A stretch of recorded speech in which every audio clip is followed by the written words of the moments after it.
السلام عليكم. مستعد للزومبي الفظيع وفرتكة الأعضاء والتقطيع؟ يلا بينا. بيبدأ الفيلم في اليابان مع طالب اسمه تاكاهاتا. تاكاهاتا كان متميز ما بين الطلاب لأنه طالب ذكي جدا، ولأنه ذكي جدا بيحس بملل في حياته وبيتمنى أي تحدي في حياته عشان يحس بالحماس. وفعلا أمنية تاكاهاتا بتتحقق، وفجأة هو في الفصل والمدرس بيكتب على السبورة، راس المدرس بتنفجر وبيخرج مكانها لعبة غريبة بتتكلم واسمها داروما. واللعبة دي بتخش مع الطلاب في تحدي، وإنها لو لفت وشها وشافت اي طالب بيتحرك هتفجر راسه على طول، ولكن طول ما هي مدياهم ظهرها فالطلاب مسموح لهم يتحركوا براحتهم. ودلوقتي لعبة داروما بتلف وشها وبتشوف طالب بيتحرك فبتقتله على طول، واللي بيخاف وبيطلع يجري برضه بتقتله على طول. وبعدها اللعبة بتلف وشها وبتفضل تقول في اسمها، والطلاب الباقيين بيبقوا في قمة الخوف وبيقولوا هنعمل ايه. وداروما كمان لما بتقتل اي طالب بيخرج منه كرات حمراء صغيرة. وفي الوقت ده بيكون في 2 من الطلاب بيستنوا ان داروما تلف وبيجروا يفتحوا الباب، لكن بيطلع ان الباب مقفول ومحبوسين جوه الفصل. وداروما بتلف تاني وبتقتلهم هما الاتنين، والطلاب بيبداوا يصرخوا من الخوف. بس في طالب اسمه ساكاتي بيهديهم وبيقول لهم انا عارف اللعبه دي لعبه داروما، واحنا محبوسين في اللعبه دي لحد ما تقتلنا كلنا، بس في زرار في ظهر اللعبه لو دوسنا عليه فالتحدي هينتهي. وللاسف في الوقت ده في طالب بيرتكب غلط كبير وبيجري علشان يدوس على الزرار، بس داروما بتحس بيه وبتلف بسرعه وبتقتله. ودي كانت استراتيجيه داروما، وانها تتكلم بالراحه، ولما تحس ان في طالب بيقرب منها تلف بسرعه وتقتله. وبعدها الطلاب بيلاحظوا ان في عداد للوقت في ظهر اللعبه وقدامهم دقيقه واحده، ولو الدقيقه خلصت فكل الطلاب هيموتوا. فبسرعه كل الطلاب بيحاولوا يقربوا من داروما علشان يدوسوا على الزرار، بس فيهم اللي بيتزحلق من الكور اللي في الارض واللعبه بتلف وبتموته. والفصل اصبح كله عباره عن جثث وما بقاش فاضل غير 10 ثواني، وما تبقاش من الطلاب غير تاكاهاتا وساكاتي. وبيقرروا يعملوا خطه علشان يكسبوا في التحدي، وهو ان ساكاتي يوطي وتاكاهاتا ينط على ظهره بسرعه ناحيه اللعبه ويدوس على الزرار. وبالفعل تاكاهاتا بينجح في اخر ثانيه وبيدوس على الزرار وبيوقف اللعبه، واللعبه بتتضايق انها اتهزمت وخسرت في التحدي. وتاكاهاتا وساكاتي بيفرحوا انهم نجوا بحياتهم، بس فجاه بتحصل حاجه غريبه، وهي ان راس ساكاتي بتنفجر. وداروما بتقول لتاكاهاتا انت اللي دوست على الزرار، فانت الوحيد اللي كسبت التحدي. وتاكاهاتا ما كانش مصدق اللي حصل. وداروما بتقول له كمان ان القطه لسه هتيجي، وداروما تقصد انها كانت بتديله نبذه عن التحدي اللي جاي. وفجاه باب الفصل بيتفتح وبتظهر صاحبه تاكاهاتا اللي هي اسمها اتشيكا. واتشيكا كانت في حاله صدمه وكانت مرعوبه جدا، وتاكاهاتا بيروح لها علشان يطمن عليها. واتشيكا بتحكي له انها برضه كانت في تحدي داروما، ولما اتشيكا داست على الزرار كل زمايلها ماتوا. وتاكاهاتا بيقول لها ده نفس الكلام حصل معايا، احنا لازم نتصل بالشرطه بسرعه. بس لما بيطلع تليفونه بيلاقي ان مفيش شبكه، فبيطلعوا يجروا هما الاتنين من المدرسه، لكن بيلاقوا كل الابواب مقفوله. وتاكاهاتا بيحاول يكسر الازاز بس ما بيكونش راضي يتكسر، وبيلاقوا في الاخر باب وبيفتحوه وبيدخلهم على صاله العاب رياضيه. ومجرد ما بيدخلوا الصاله الباب بيتقفل مره واحده، فهم بيتحبسوا تاني. بس ما كانوش لوحدهم، وكان في طلاب تانية، وفي طلاب منهم كانوا لابسين لبس شبه الفار. وتاكاهاتا بيفهم انهم داخلين على تحدي جديد، وكان مكتوب على الارض دخلوا الكره في السله علشان تكسبوا التحدي. وفجاه الارض بتتهز وبيخرج تمثال عملاق على شكل قطه،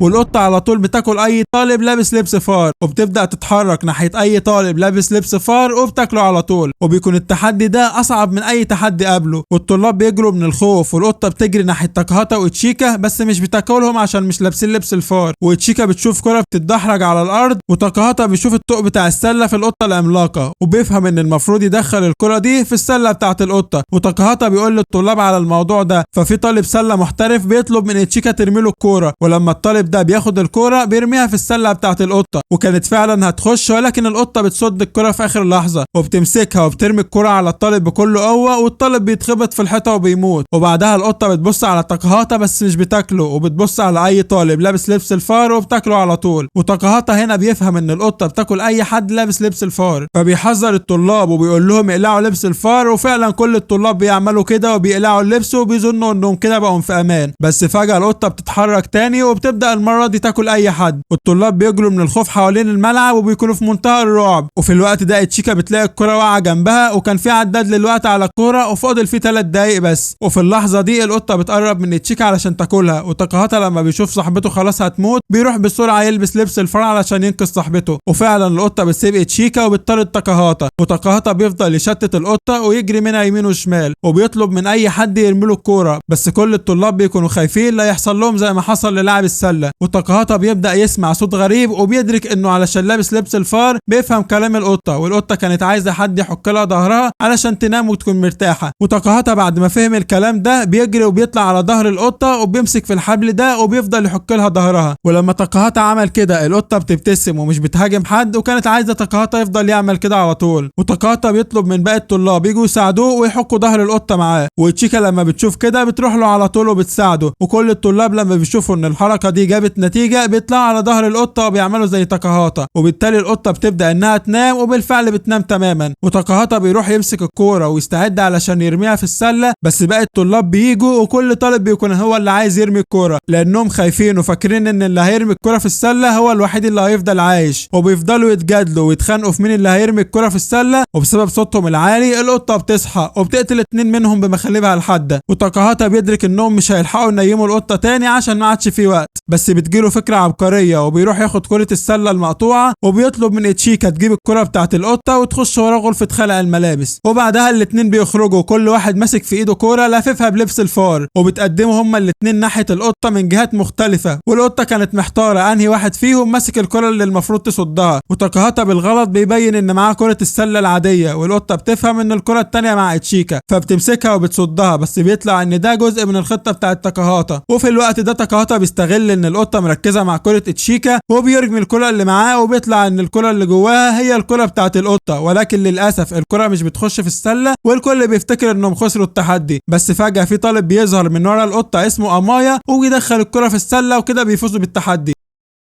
وفعلا بعد ما امايا عامل كده القطه بتتوقف تماما وبتعلن انتهاء اللعبه، ولكن بترجع تشتغل بعد ثواني وبتقول الكسبان هو تاكاهاتا وتشيكا وامايا، ومش بتقول اي اسم طالب تاني. وتاكاهاتا في الوقت ده بيسال ايه اللي هيحصل لباقي الطلاب اللي ما اتقالش اساميهم، وفجاه بتحصل حاجه غريبه وامايا بيقتل باقي الطلاب اللي خسروا، لان امايا كان شخص مجنون وبيحب يعيش في عالم القوي فيه بينتصر على الضعيف. وبيروح ناحيه تاكاهاتا وتشيكا وبيقول لهم احنا اللي كسبنا فاحنا اللي نستحق نعيش. وتشيكا بتقول له انت مجنون وما ينفعش تقارن نفسك بينا. وامايا بيسمع الكلام ده بيتضايق وكان رايح عشان يقتل اتشيكا، فتاكاهاتا بيتدخل وبيوقفه، وبعدها القطه بترش دخان ابيض والثلاثه بيختفوا من المكان. وبعدها بنشوف في الاخبار ان في جميع انحاء الكوكب بيحصل نفس التحديات في كل المدارس، وتقريبا في اكتر من 10 مليون طالب مات بسبب التحديات دي. والمذيعين بيبداوا يغطوا اختفاء الطلاب، وفي اعلاميين بيقولوا ان السبب في اللي بيحصل ده هم الفضائيين. وفي الوقت ده بنشوف ان في مكعبات ضخمه ظهرت وبتطير في السماء، وفي المكعب بتاع الهند بيصحى تاكاهاتا وبيشوف صديقه قديمه ليه من مدرسه تانية اسمها توكسا، وهما الاتنين اصلا كانوا زمان مرتبطين ببعض. وغير توكسا كان في 2 طلاب تانيين موجودين معاهم في نفس المكعب واسمهم تيرا وتاكا، والطلاب دول كان قدروا ينجوا من تحدي داروما وتحدي القطه في المدارس بتاعتهم. وتاكاهاتا بيدرك ان كل الطلاب اللي هنا بيبدا اسمهم بحرف التي، فبيفترض ان في اوض تانية فيها الناس اللي كسبت في التحديات التانية، وكل اوضه من الاوض دي بيبقى فيها طلاب بيبدا اسمهم بحرف معين. وتاكاهاتا بيفتكر ان اتشيكا وامايا بيبدا اسمهم بنفس الحرف، فبيخاف وبيقلق انهم يكونوا مع بعض في نفس الاوضه، بس الباب في الاوضه عنده بيكون مقفول وما بيكونش في ايده حاجه يعملها، بس بيروح يخبط على الباب وبيزعق على امل ان حد يسمعه. بس في الوقت ده بيوقفوا الطالب اللي اسمه تيرا، وكان معروف عن تيرا ان هو كان شاب عبقري جدا ومغرور قوي في نفسه، وبيقول لتاكاهاتا مفيش حد هيجي يساعدنا ما تتعبش نفسك، وبيوري له صور ثلاثيه الابعاد عن الاخبار وهي بتتكلم عن اللي بيحصل في البلد. وتاكاهاتا بيفهم انه موجود جوه المكعبات اللي ظهرت في العالم. وتيرا بيقول لتاكاهاتا احنا محبوسين هنا وكل اللي المفروض نعمله نستنى التحدي الجاي. وبعدها الباب بيخبط وبيخش عليهم 4 عرايس شكلهم غريب وبيطيروا في الجو، وبيقولوا للطلاب انه جه وقت التحدي الثالث، والتحدي ده اصعب من التحديات اللي فاتت. وواحده من العرايس بتطلب من تيرا ان هو اللي يبدا التحدي، ولان تيرا واثق من نفسه بزياده بيوافق على طول. والعرايس بتبدا تشرح اللعبه لتيرا، وان تيرا هيقعد على الارض وهيغطي عينه والعرايس هيلفوا حواليه ويبداوا يغنوا. وفعلا بيبداوا يغنوا، وبعد ما بيخلصوا بيسالوا تيرا، وتيرا بيتوتر وبيجاوب غلط، فبالتالي تيرا بيخسر. وواحده من العرايس بتطلق ليزر على تيرا، والليزر ده بيخليهم متحكمين في تيرا بشكل كامل، وبيخلوا تيرا يضرب دماغه في الارض كذا مره لحد ما بيموت.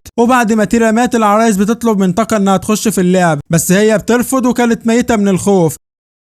بس العرايس بيقولوا لها لو رفضتي تخشي اللعبه هنموتك على طول. فتاكا بتضطر تلعب علشان ما عندهاش حل تاني. وفي الوقت ده بيغطوا عينيها والعرايس بتغني وبتلف حواليها، ولما بيقفوا بيسالوها مين اللي كان واقف وراكي. فتاكا من خوفها الشديد بتتاخر في الرد، فالعرايس بيعتبروها خسرت. وتاكا في الوقت ده بتقوم وكانت عايزه تهرب من العرايس بس بيحاوطوها والعروسه بتطلق عليها الليزر، والمره دي بيخلوا تاكا تفتح رجليها ويفضلوا يسحبوا فيها لحد ما عضمها يتكسر وجسمها يتقسم نصين. والعرايس بعدها بتختار توكسا، بس تاكاهاتا بيقول لهم انا اللي عايز العب بدلها، والعرايس بتوافق. وفعلا تاكاهاتا بيبداوا يغنوا حواليه وبيقفوا مره واحده ويسالوه مين اللي واقف وراك، والمفاجاه ان تاكاهاتا بيجاوب صح. والعرايس بتستغرب جدا وبيسالوا تاكاهاتا انت عرفت ازاي؟ فبيقول لهم انا حفظت تحركاتكم لما شفتكم بتلعبوا مع تاكا وتيرا. وبعد ما تاكاهاتا نجح العرايس بتتبخر وبيظهر مكانهم مفتاح، وتاكاهاتا وتوكسا بيقدروا بعدها يخرجوا من الاوضه ومعاهم المفتاح. وفي الوقت ده بيشوف واحد من الطلاب كان بيجري ومعاه مفتاح زيهم، ولكن كان بيطارد واحده من العرايس المتوحشه. والطالب ده بيحذرهم وبيقول لهم لازم نمسك في ايد بعض لان العرايس دي بتقتل الطلاب اللي واقفين لوحدهم. والعروسه لما بتشوفهم ماسكين ايد بعض بتسيبهم وتمشي وبتروح تدور على اي طلاب واقفين لوحدهم. وكده فريق تاكاهاتا معاه مفتاحين، وبعدها بيسمعوا صوت وبيتحركوا في اتجاه الصوت، وبيطلع ان الصوت ده جاي من عند إيتشيكا اللي كان بيطاردها العروسه المتوحشه. وتاكاهاتا بيسيب الناس اللي واقف معاهم وبيجري لإيتشيكا بسرعه علشان ينقذها، وبيمسك ايدها في اخر ثانيه قبل ما العروسه كانت تقتلها. وبعد كده في راس خشبيه كبيره بتظهر في الحيطه، وفي عداد للوقت شغال في راسها، وفي 7 اماكن ل7 مفاتيح. وبتتكلم الراس دي وبتقول لازم 7 اشخاص يحطوا ال7 مفاتيح. فريق تاكاهاتا بيقابل 2 طلاب تانيين وكان معاهم مفتاحين، وبكده عددهم بقى 6 و4 مفاتيح، يعني فاضل شخص و3 مفاتيح وقدامهم دقيقتين بس. وفريقنا بيحس باليأس وبيظنوا ان خلاص مفيش وقت وهيموتوا. بس في الوقت ده في شخص بيرمي 3 مفاتيح قدامهم وبيطلع انه امايا وكان معاه طالب تاني، وبما انهم كلهم 8 فامايا بيقتل الطالب اللي معاه علشان يبقوا 7، وبيقول لهم انا بس كنت محتاجه وماسك ايده علشان العروسه ما تقتلنيش. وتاكاهاتا ما كانش عايز امايا اصلا ينضم ليهم بس بيضطر يوافق لانه محتاج للمفاتيح. وفعلا بيحطوا ال7 مفاتيح في راس الخشبيه علشان يروحوا للتحدي اللي بعد كده. والراس الخشبيه بتقول لهم التحدي خلص وبتأمرهم يغيروا لبسهم، وبعدها بتختفي وبتفتح لهم نفق يخشوا منه، وبيعدوا من النفق ده وبيوصلوا للجنب التاني اللي كان عباره عن مكان كله تلج. وفي الوقت ده فريقنا بيحس ان الارض بتتهز من تحتهم، وبيظهر بعدها دب قطبي عملاق لونه ابيض وبيقعد يعمل عرض قدامهم وبعدها بيقف. والدب في الوقت ده بيقول لهم انا بكره الكذب، فالتحدي ده اني هسألكم اسئله ولازم تجاوبوا بصدق، بس لو حد فيكم كذب فلازم تختاروه او تختاروا اي حد فيكم تضحوا بيه علشان تروحوا للمرحله اللي بعدها. وبعد ما الدب شرح القواعد بيسالهم ايه اكلتكم المفضله. وفي الوقت ده فريقنا بيشوف ان ده سؤال سهل جدا وكل واحد بيجاوب، بس الدب بيشم الكذب وبيقول لهم انا شامم ريحه كذب وقدامكم دقيقتين لازم تطلعوا الشخص الكذاب او تضحوا باي حد منكم. وساعتها كله بيتهم التاني، وبعدها بيرموا شكوكهم كلهم على الطالب ده لانه لما جاوب قال وجبتي المفضله هي الخضروات، والخضروات اصلا بتكون مش وجبه كامله. والطالب بيفضل يقول لهم انا مش بكذب انا فعلا بحب الخضروات، بس خلاص فريقنا كان اختاره وشكوا فيه، فالدب بيسحق الطالب وبيقتله.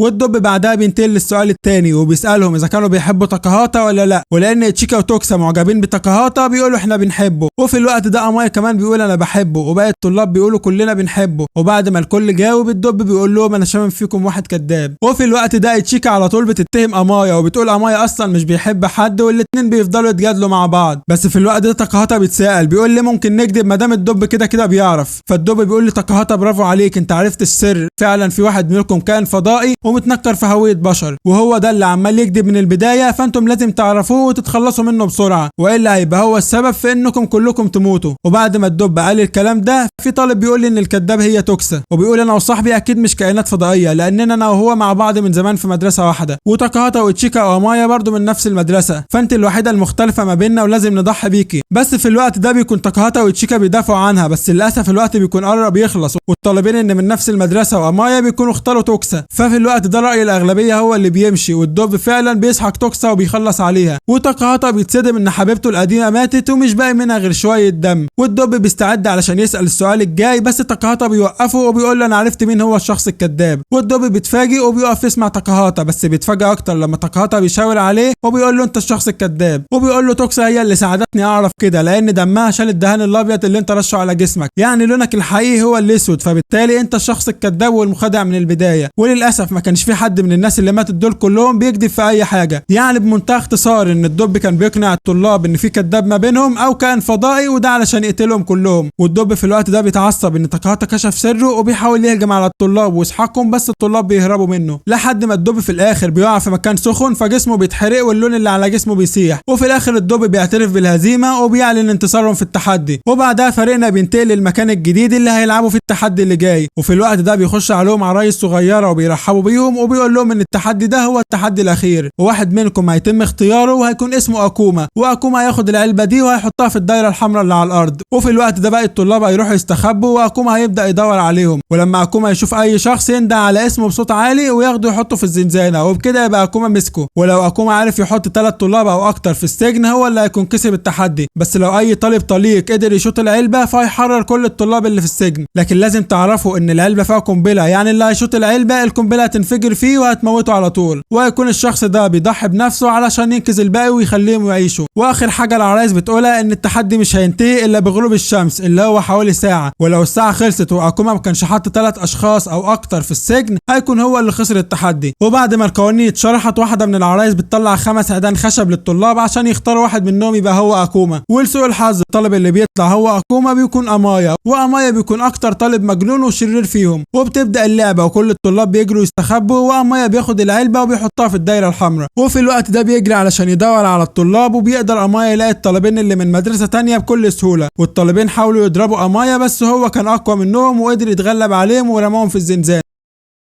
وتاكاهاتا وتشيكا شافوا اللي حصل ده من بعيد، ولكن امايا قدر يشوفهم وبيكون عارف مكانهم وبيتجه ناحيتهم على طول. وتاكاهاتا في الوقت ده بيقرر يتصرف وبيربط حبل علشان يخرجوا بيه من الشباك، لكن امايا بيوصل بسرعه. وتشيكا بتدرك انهم مش هيلحقوا يهربوا فبتروح تكسب وقت لتاكاهاتا وبتوصل بنفسها لامايا. وامايا بعد ما مسك تشيكا بيروح بسرعه علشان يمسك تاكاهاتا، لكن تاكاهاتا بيكون هرب خلاص. وتاكاهاتا كان عارف ان امايا هيروح يحرس العلبه فبيروح هو يدور على اي مكان يستخبى فيه. وامايا بيكلم تاكاهاتا بصوت عالي وبيحاول يقنعه انه يظهر، وبيقول له انا مش هقبض عليك، وبيقول له انا خلاص قبضت على 3 اشخاص فاحنا الاثنين ممكن نكسب التحدي بكل سهوله. بس تاكاهاتا ما كانش مصدق وعارف ان امايا شخص كذاب. وفي نفس الوقت تاكاهاتا بيدور على اي حاجه يستخدمها، ومره واحده بيلاقي قدامه بدله صفيح، وتاكاهاتا بيخرج من عنده وهو لابس البدله علشان يحمي نفسه من الانفجار لما يشوط العلبه. بس المشكله ان البدله كانت تقيله جدا ومقيده حركته، وغير كده تاكاهاتا بيظهر بشكل محرج وبيقع من ايده السيف على الارض وما بيقدرش يمشي، وبيتراجع لاخر القلعه وبيكون بدون حمايه. وامايا بيشيل الخوذه اللي لابسها وبيفضل يتريق عليه، بس بيتفاجئ ان تاكاهاتا في الوقت ده ربطه بسلسله، وبيطلع ان كل اللي حصل ده كانت خطه تاكاهاتا من البدايه. وتاكاهاتا قدر يربط السلسله في جسمه لما امايا شال منه الخوذه، وكده بيمنعه انه يروح للعلبه. وفي الوقت ده تاكاهاتا بيتكلم وبيقول انا كنت شايف ان الحياه ممله ونفسي في اي تغيير، بس بعد اللي حصل والالعاب اللي دخلنا فيها ادركت قيمه الحياه اللي انا كنت عايشها، وطلعت فعلا غبي. بس للاسف الانسان مش بيقدر قيمه النعمه الا لما بتروح من ايده، وبسبب الالعاب دي انا خسرت كتير من اصدقائي. وبعدها تاكاهاتا بيرمي جسمه من فوق القلعه وبيسحب معاه امايا اللي بيحاول ما يقعش. وتحت تاكاهاتا بيكون خرج من البدله وبيتسلق مره تانية، وامايا بيحاول يسحب البدله الصفيحه التقيله قوي دي في اسرع وقت علشان يروح ويحمي العلبه. وتاكاهاتا بيطلع على السطح وبيتحرك ناحيه العلبه علشان يشوطها، بس جسمه كان مرهق وبيتحرك بالراحه. وفي الوقت ده امايا بيعافر وبيسحب البدله في الوقت المناسب وبيتخلص من السلسله وبيحاول يوقف تاكاهاتا. وتاكاهاتا في الوقت ده بيكون قدر يشوط العلبه وبالتالي بيحرر كل زمايله، ولكن الكل بيخاف من الانفجار بس ما بيحصلش اي حاجه، وبيطلع ان ما كانش في جوه العلبه قنبله اصلا. وبعدها بثواني الشمس بتغرب والتحدي بينتهي، والعرايس بتظهر وبتعلن ان تاكاهاتا هو الكسبان، وبيقولوا لهم انهم كسبوا بخصوص القنبله، وهم قالوا كده علشان بس التحدي يكون اكتر اثاره. وامايا في الوقت ده بيتضايق من الخساره وبيكون خايف علشان هيموت،